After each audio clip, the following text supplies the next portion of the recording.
What is your reaction of the Oval Office meeting that happened on Friday, the now famous, between Zelensky, J.D. Vance, and the president? Well, Charlie, you and I have had discussions about Ukraine funding, and I have been on the side of saying, we have an obligation to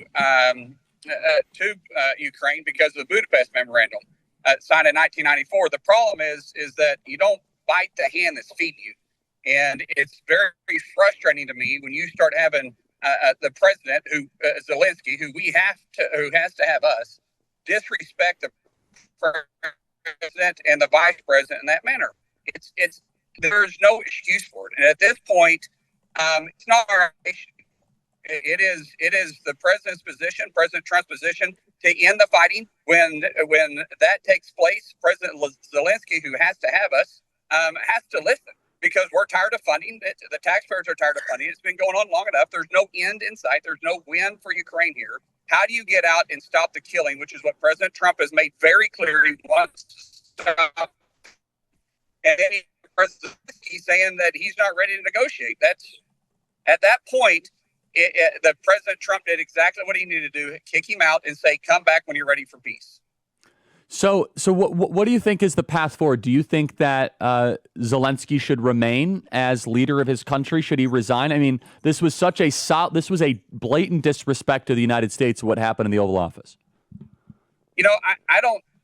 It's not for me to say that he should resign or not. I think that's for the people of Ukraine and Ukrainians to make that decision. I don't want to get in the position of what happened during the Arab Spring, to where Secretary Clinton was making a decision who's going to rule what country. That's been a disaster ever since.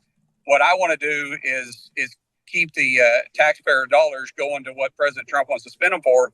And President Trump wants to end the killing. And at the same time, I think we have a very strong position that we should be able to recoup the money, the billions of dollars we spent by negotiating the mineral deal. If you remember, Charlie, you and I spoke about this mineral deal because Lindsey Graham, myself, Josh Gunheimer, all negotiated that deal, the national security deal, back almost a year ago, that allowed us to have rights to the minerals. We had, in part of the funding that we did a year ago, we had put in there that we have first rights of refusal to the minerals. Now, keep in mind, this is the third largest mineral deposit in the world that we know of. We think that once we get in there, it's going, because right now we know it's valued at almost $3 trillion.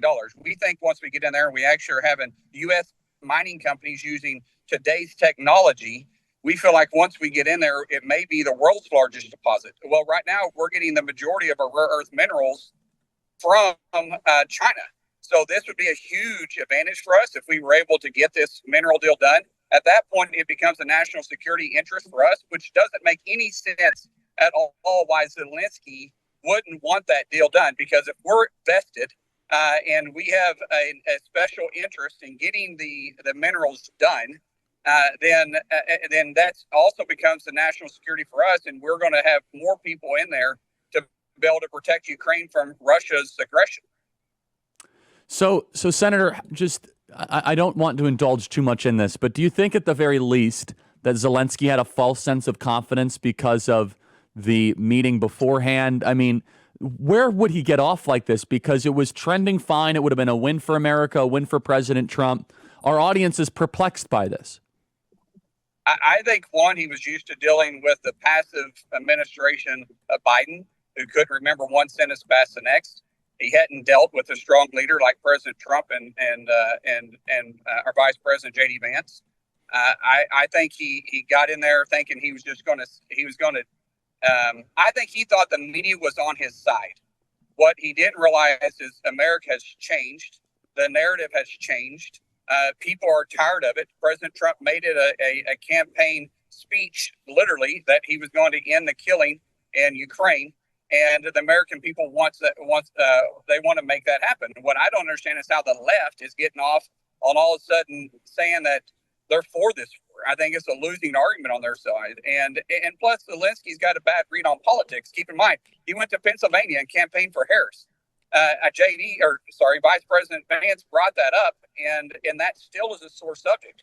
What Zelensky should have done, which obviously he didn't read politics very well, which most Europeans don't understand American politics. What he should have done is came in with his hat in hand, thank the president for his support, thank the president for trying to negotiate peace, thank the American people for the investment, and say, we would love to partner with you with the minerals that Ukraine have, and let's move forward. Instead, he wanted to air it out in front of all the cameras, which is a bad move, especially with President Trump. No doubt. In closing here, Senator, what is the path forward? Because it looks as if this is a broken deal. The Europeans are talking a big game, but you and I both know that they don't have the powder. They don't have the dry powder to do this. They don't have the economic might. They don't have the military might. They don't have the technological backing. They don't have the people. They don't have the military prowess. So what is the path forward here? Well, the path forward is that Zelensky comes to President Trump, apologizes to the American people, and says, we're going to give you a very favorable mineral deal and negotiate the best peace deal you can. And on the other hand, if he thinks European Union is the backing he needs, good on them. Let the American people pull out. I've always said that we shouldn't be taking the lead on this to begin with. It's not in our backyard. It's Europeans' interest, not our interest. They got the gas line.